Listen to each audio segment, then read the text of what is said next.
Today's title came from a book by Ellen Davenport, who's the Vice President in charge of publications at Unity Village. Her book is entitled Hell in the Hallway.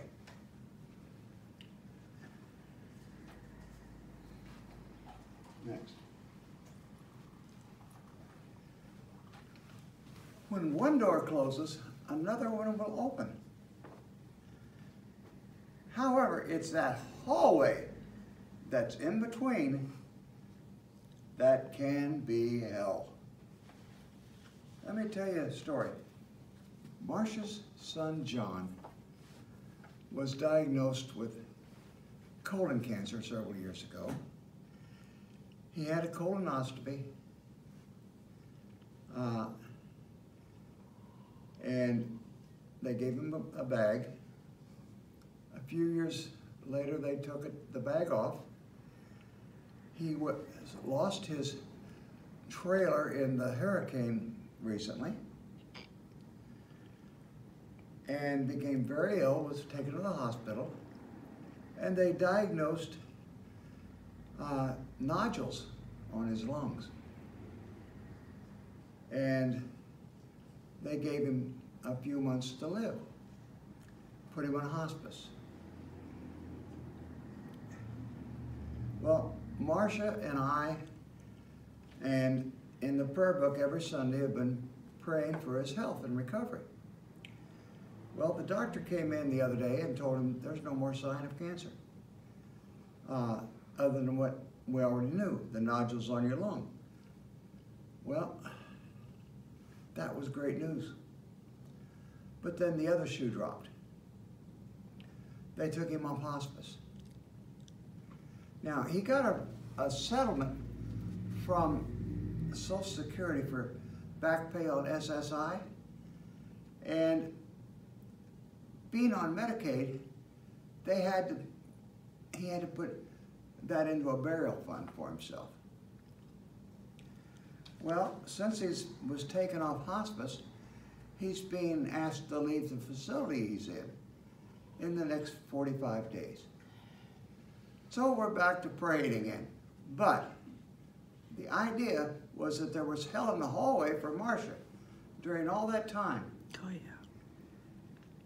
She became so concerned, we took out a loan for her to go to Florida to be with him for a while. And then a month or so later, her daughter bought her airfare to go down and be with John. And they had a good old time. Now, she's stressed because of the impending problems with John's place to live, his medicine, and so on. So that's now in the prayer book in the place of his health. Another thing where there was hell in the hallway for a little bit was on our move from here to from Buffalo back to St. Joe.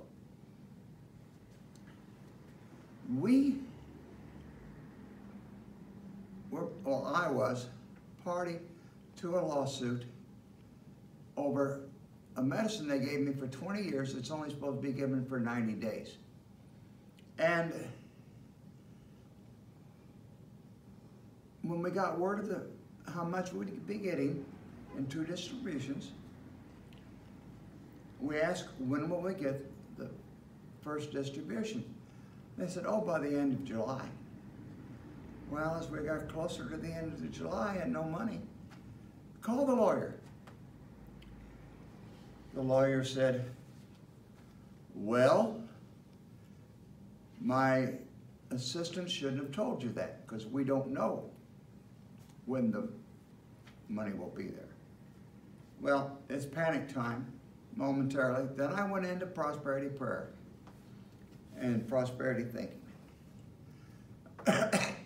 Scottish Rite loaned me some money. Some friends of ours asked, anything you need? And we said, yeah, money. So they lent us the money. So you see, another door opened. The one behind us closed. We had the money to move. When we got here, another door closed because our furniture was supposed to have been here a couple of days after we arrived. Marcia called to try to get a delivery time, and they, oh, it hasn't even left Buffalo. Back to the prayer. And so in dickering with them, they said, well, take $500 and go rent what you need, and we'll reimburse you. Well, when the truck finally arrived, just before the truck arrived, Marcia called them, and they said, well, we'll knock $500 off the travel of the truck. So we didn't have to pay the whole freight on the truck. That doorway opened. And here we are. Well,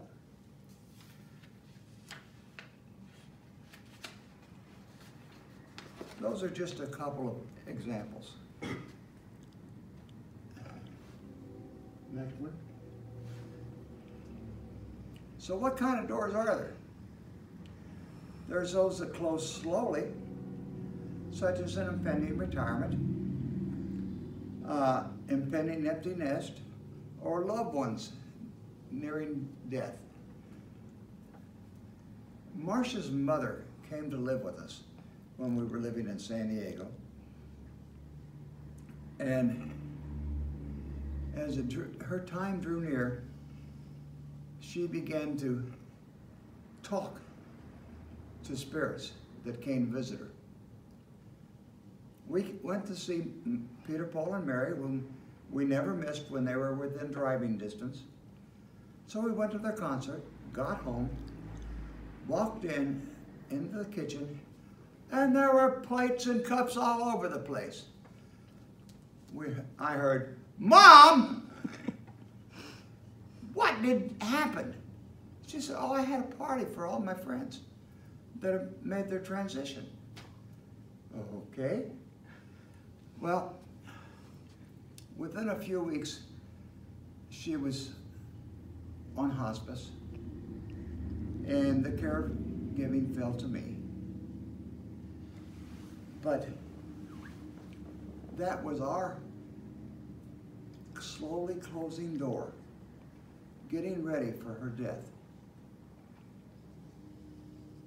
So after she passed, we had a memorial service for her in our house.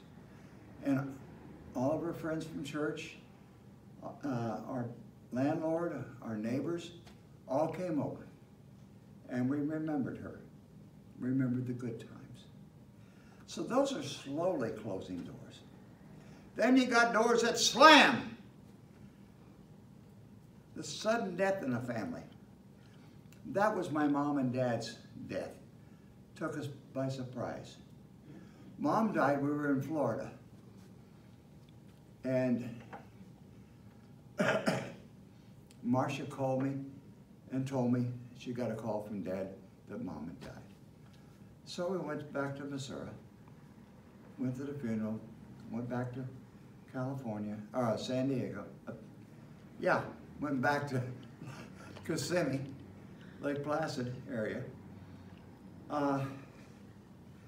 Then we moved to San Diego. Marcia got a job at the VA, and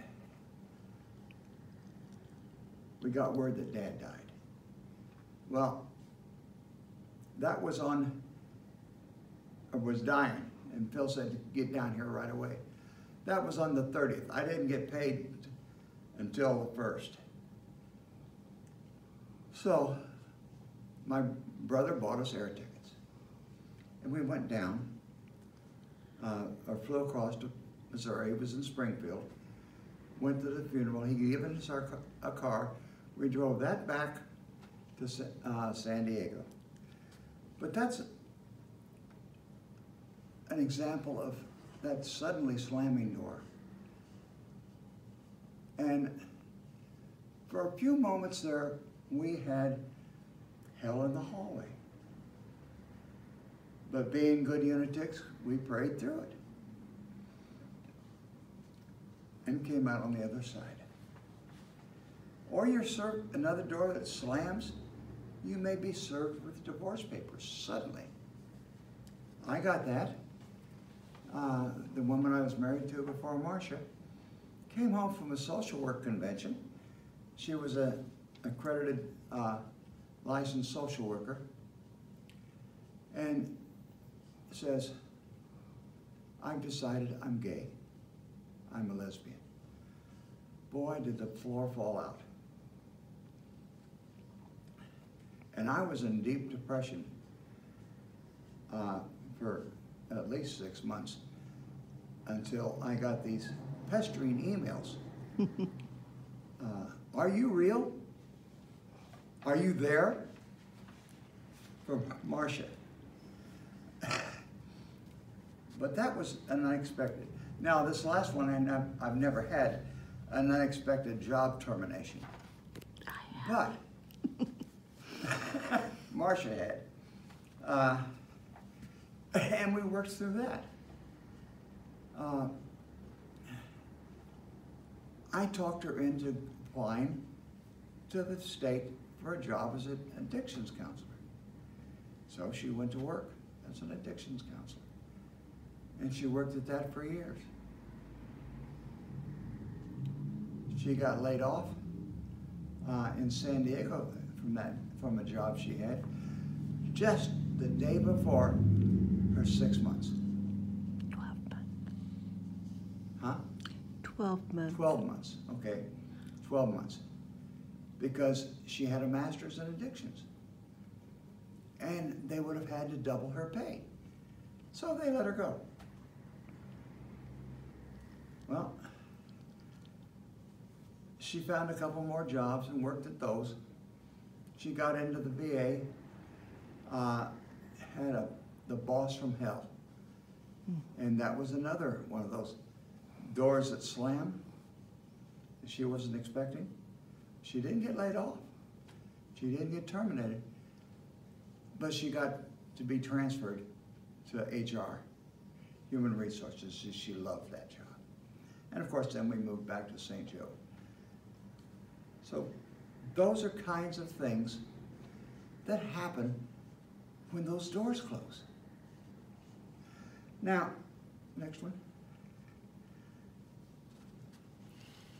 All that hell is in your minds. Remember Unity's third principle. It doesn't say that we change our world, but we change our impression of the situation. And that's what we've done. Changed our mind on the situation. Now, there's a famous saying in 12-step circles, which is a definition of fear. False evidence appearing real. Let me say that again. False evidence appearing real. Now, in unity, we know that God's plan for us is good. And that's what God wants for us, is our good. And if we open ourselves up using the Unity's 5-step prayer method, then we're going to be there in mind. We will have right thinking. Now, here's just a few affirmations that we've used in the past. I am prosperous. You're prosperous. Jim, you're prosperous. Marcia, Judy, you're prosperous. Jim, you're prosperous. Puts his hand out for a hand up. You want a hand up? I can do all things through Christ who strengthens me. I have no problems, only challenges. Think about that. There are no problems. There are just challenges to find the solution for it. And that's when we use our 5 steps. Like we did when our move. Here. Like we did in other times. Like we've done for John. Twice a day, in my prayer and meditation, he was in my prayers. Now he's back in it for a different reason, but that's kind of good news because he's not going to be dying anytime soon. I grow stronger every day. That doesn't necessarily mean strength, physical strength, but it means stronger in your heart, stronger in your mind, and stronger in your commitment to Unity's principles. I am health. You were made in the image and likeness of God. And God is all good. So there cannot be any illness. Myrtle Fillmore's favorite saying that she got from E.B. Weeks back when she was suffering from tuberculosis and it was terminal. I am a divine child of God. Therefore, I do not inherit sickness. I'm a divine child of God. Therefore, I do not inherit sickness. Within 3 years, she was fully cured.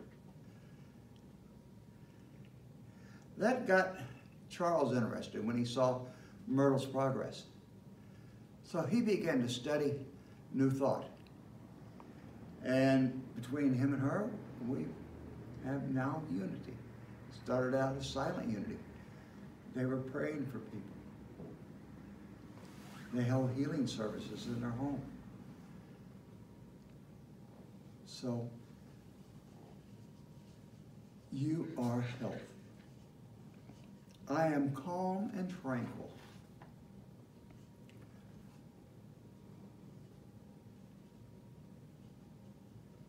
When one of those doors close, excuse me, your first instinct is to panic because we have a corporal body and we have corporal knowledge.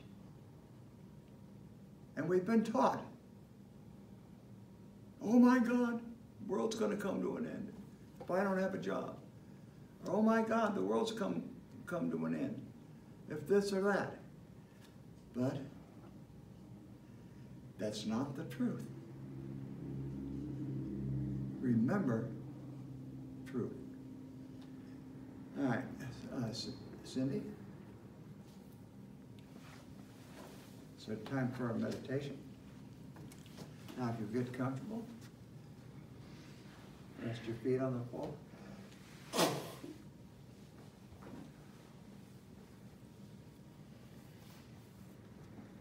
Take a few deep breaths.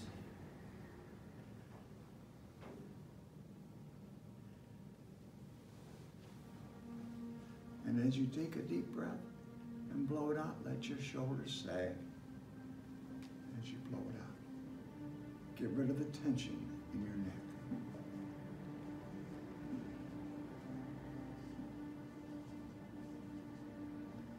Breathing deeply.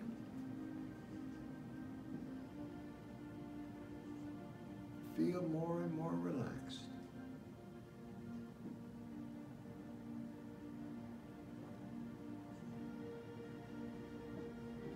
Now I want you to think of some place that you like to be, that makes you happy, and then go there mentally.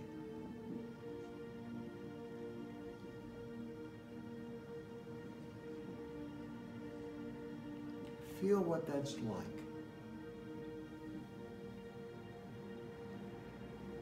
Is it outdoors or indoors? Out in nature or just on your porch? Wherever that is, imagine or picture in your mind's eye as close to that place and that feeling that you have when you're there.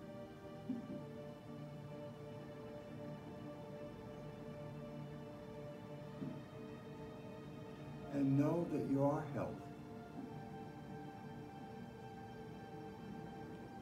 Know that you're prosperous.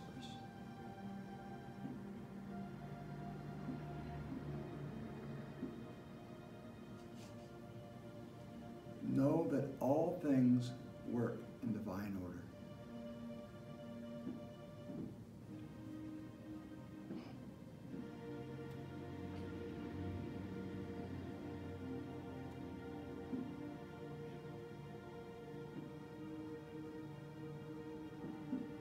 And see yourself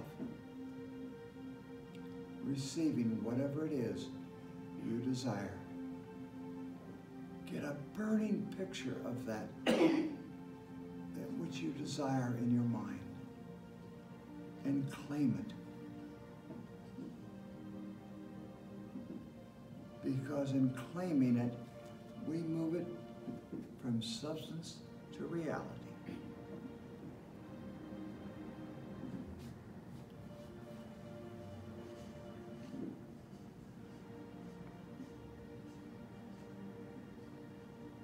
And now, as you begin to orient yourself back to this place and time,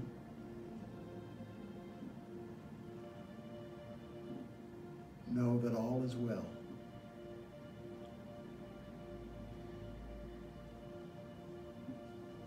That when one door closes, another one will open for you. And now, as you're ready, open your eyes. Take a deep breath and know that you are one with the divine. You are divine. Namaste.